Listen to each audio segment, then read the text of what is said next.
Hi, book besties. I come back with another delayed book wrap up. So I'm here to share my book thoughts on the books that I read in April. I know, but let's just get into it. So let's start with Zakes. I am jealous of anyone who has not yet read anything by Zakes. I am jealous.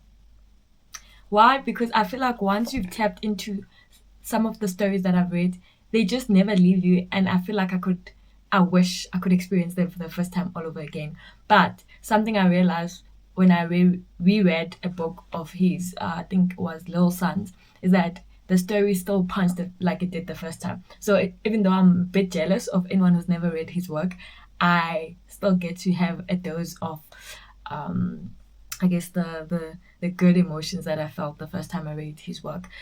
All of this to say, I read Ways of Dying in the month of April. This was part of the Hosi Book Club read for April. And read the synopsis, it goes, Doloki is a eccentric and dignified professional mourner. Ways of Dying tells of his odyssey from a rural community to the shabby, vibrant outskirts of a contemporary South African city, where the beautiful and tragic Noria helps him heal the past. By turns magical, brutal, and funny, this compelling work has made a major contribution to South African writing, and I can understand why.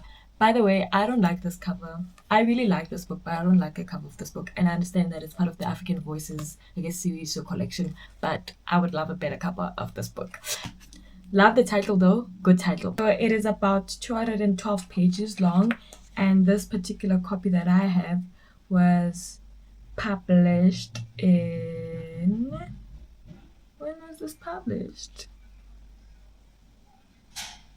Well, it was first published in 1995. Oh, this particular copy was published in 2024. Yes, 2024.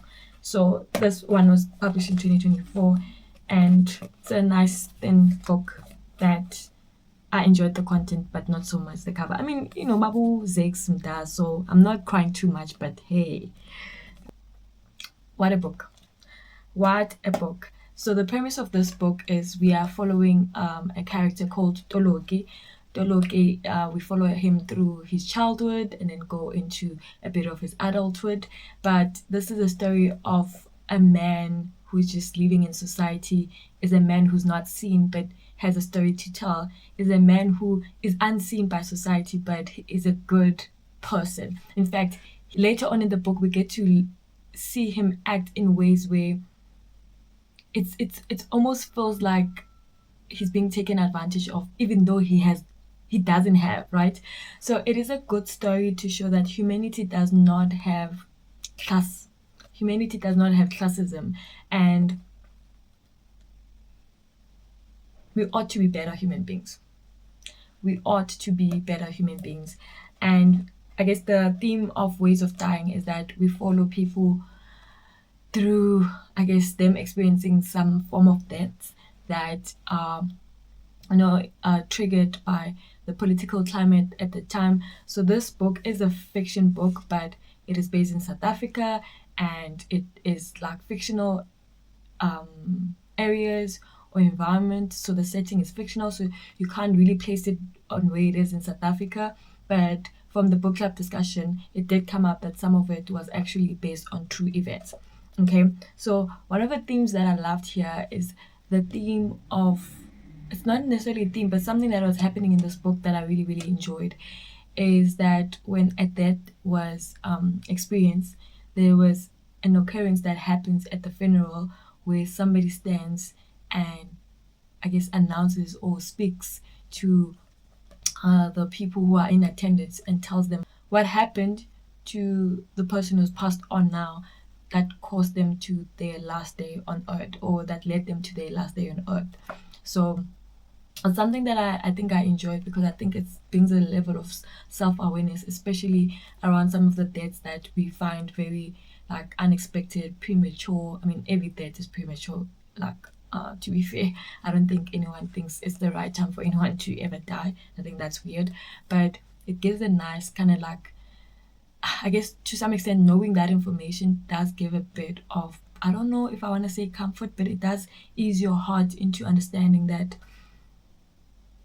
you know, the person lived and there came a day where events happened and it was going to be their last day on earth. I enjoyed this book. I rated the book, I think 4 stars. I think I said 3.5 to 4 stars.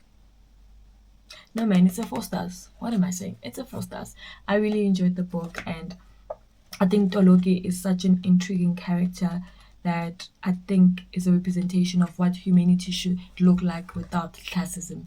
And yeah, get yourself this book if you ever want to hop onto Zakes Mda's writing. I think it's a book you can pick up and easily understand and easily digest and find relatability in it. So yeah, enjoy this one. Now let's speak about my next read. This one. Let's start here. Have you guys seen Isimo Somnotho? Have you guys seen the economic climate?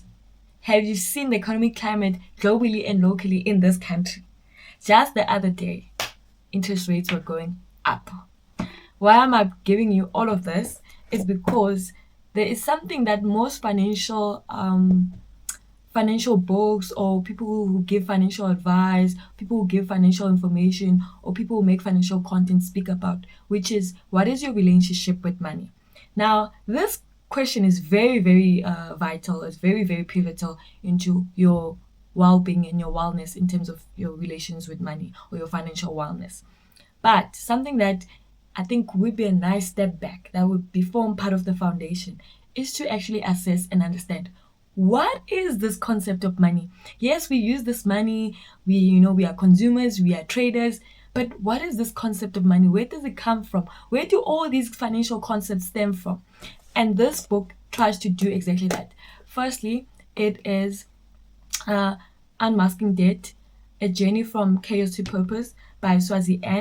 It is a fiction book, actually, so it is not nonfiction. It's a fiction book. We follow a man and his family as he discovers his understanding of what money is and all these money concepts, because he has found himself in a bit of a predicament when it comes to his finances. And so we follow this journey with this man. This book is such an easy, quick read. By the way, I had gotten this copy last year from Swazi, and I had not gotten to it until this year.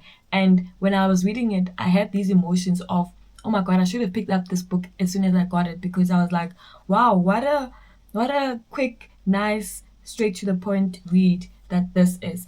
And I gave it 3.5 stars. The synopsis goes, this inspiring modern-day fable follows the journey of Dumisani, a young Durban man drowning in debt and struggling to save his crumbling marriage. A chance encounter with the mysterious old man changes everything. The man offers mentorship, guides Dumisani through profound lessons of history of money, the hidden system governing the world, and the devastating effects of debt on health and relationships. He also shares the timeless principles of good success, encouraging Dumisani to confront his financial struggles with courage and wisdom. This cover is quite nice. I think I like it. If you look closely, you actually see that there are some masks there, so it speaks to the unmasking. And it is about 208 pages, so it's not really a long book. And this particular book was published in 2025. One of the things that you might enjoy about this book, if you are Christian based, is that it borrows some of the information or some of the learnings or some of the lessons from biblical scripture. So it is not done in a way that is off-putting. It's not done in a way that's giving there should be a Bible, but it's done in a way where it kind of touches on principles, fundamental principles. So it is a book that I did really enjoy reading, and I think it's a copy that I'll still keep on my shelf for future reference. It is a copy that I would borrow, lend to a friend who would bring it back. But why am I even lending my books now? I don't know if I want to do that. I would direct them to Dumisani to go and buy the book.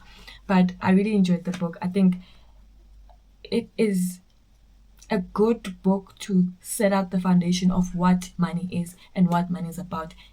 Outside of the fact that we use it to trade, we use it to consume, we use it to buy stuff and purchase and all of these things, we need to understand where there's money. And you know what? Even though I'm in the financial sector myself, I did still find a few nuggets here and there, and a few points there here and there where I was like, but overall, I think it still is a good book that I would recommend to a first time financial understanding, financial knowledge person, if you really want to understand what's going on. And you would have seen from my wrap up some of the codes from the book. I'll post some of them here so you can see some of the things that the book has highlighted for me and that I got from the book. So, just to wrap it up, Unmasking Debt by Swazi N, I gave it 3.5 stars.